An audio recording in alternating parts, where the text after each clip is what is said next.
CBS Sports HQ, powered by Liquid IV Hydration Multiplier. Fuel your play. Welcome into the Football Happy Hour. Jeremy St. Louis, happy to have you along with us. We finally get some football tonight with the Raiders and the Jags meeting in that Hall of Fame game. Our training camp tour continues Thursday, stops in Cincinnati and Kansas City, and we're going to start with those Super Bowl finalist Bengals. And for the first time in a long time, this team actually has high expectations after going to that Super Bowl last season. A lot of that down to the continuing evolution of quarterback Joe Burrow in this offense. Burrow and the Bengals trying to make back-to-back playoff appearances for the first time since 2015. This is a team that is stocked with young talent. Their 25 and under talent includes Jesse Bates. You just heard Jenny Dell tell us about his situation. T. Higgins, Jamar Chase, Joe Mixon, and of course at the top of that list, quarterback Joe Burrow. With Sam Hubbard and Trey Hendrickson entering their prime years, this is a Bengals team that could be challenging for the Lombardi for a while. And for more on that and who could be the Liquid IV Hydration Multiplier, we welcome in senior NFL writer Pete Prisco and former NFL general manager Rick Spielman, who have been having a heck of a time this week together on the road as our training camp tour continues. Pete, I'm going to start with you here. Who do you see as the key for the Bengals as they look to return to the Super Bowl? Well, it's obviously the quarterback. I mean, and not just him as the key, because we know he can get it done. I think he's going to be even better this year, but keeping him upright. I mean, this guy took a brutal beating last year, the entire season, even throughout the playoffs, and yet he was able to get his team to the Super Bowl and within whiskers of winning a Super Bowl. By the way, I asked Jamar Chase if he was wide open on that play, and he kind of looked and said, of course he was. It was going to be a touchdown. He got sacked. Big problem. So here's the deal. If they protect him, this offense will be even better. So I'm going to go with Joe Burrow. He's not practicing now. He had the appendectomy last week. He walked through the locker room today. Looks a little, frail right now, but he'll get going. He'll be ready for the opener, and I think he's the guy to keep an eye on again. Yeah, and I think it's going to come down to this offensive line. They went out and spent a lot of money on the offensive line to go get Kappa, to go get Karras, to go get Collins, to improve from Joe Burrow, keeping him up during the season. So I know they have a really good running back in Joe Mixon. They got three outstanding receivers. I think Hurst is going to help him in the passing game from the tight end position, but all that may be for naught unless they get this offensive line together. And I don't know when they're going to start working together. They expect, just talking to some sources down here, that Collins hopefully in the next couple of weeks will get back on the field. They're taking Kappa slowly right now, but eventually that group is going to have to really work together and get in the same page. Call it one hydration multiplier with all of those bodies, offensive line and the quarterback position working in tandem. All right, senior NFL writer Pete Prisco and former NFL general manager Rick Spielman here joining us.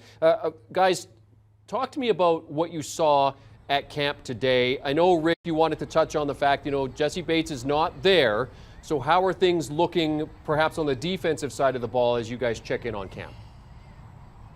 Yeah, we'll talk about the secondary, but I really wanted to hone in on Dax Hill and where they were lining him up. And I watched him in the one-on-one drills during practice. He was one-on-one with Lamar Chase, and he covered him and had a PBU. 3 times he got tested down the field, and he had 3 PBUs. And then we went out and watched him and where he lined up. He's lined up in Bates' spot right now. And just talking to Duke Tobin a little bit about it is that Bates will be back. I believe he'll be back because he can't get an extension until after the season anyway. He isn't leaving the money out there. So he'll come in eventually and sign and get ready for week 1.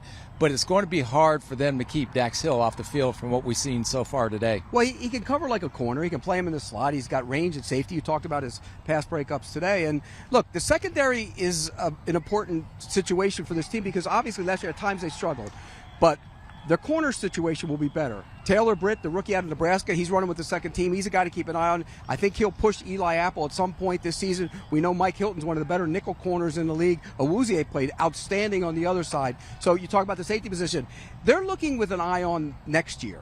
Eli Apple's in the Apple's in the final year of his deal. He's going to get out of there. So you draft to replace those guys. Right. And that's what I think they're going to do. Von Bell's in the final year of his deal as well at safety. Yeah, and when we were talking to Duke earlier, we were talking about, Cincinnati always has had the philosophy of drafting and paying their own.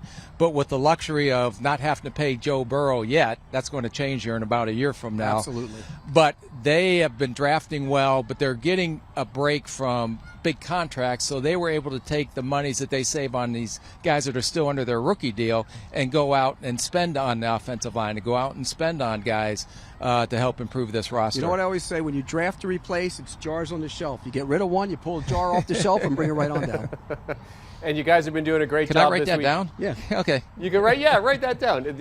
And I have to tell you, okay, off camera, these guys have been absolutely hilarious. You guys have been bringing it together all week long. Pete, I love the fact that you're highlighting these rookies that people can keep an eye on, not just on the offensive side, but on the defensive side of the ball as well. It's been fantastic to have you both with us. Senior NFL writer Pete Prisco, former NFL GM Rick Spielman. I've been pointing out the rookies for Pete.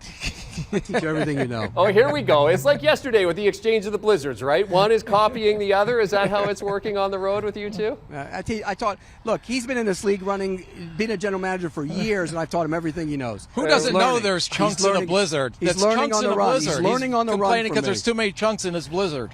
Oh my goodness, you guys, absolutely love you. Thanks for hopping on with us here on HQ. Checking in from Cincinnati Bengals camp, Pete Prisco and former general manager Rick Spielman. Do you want a sports network that delivers everything that matters about the game? The highlights, the picks, the instant analysis, no yelling, no fake debates, no politics. Hit the subscribe button and never miss a moment.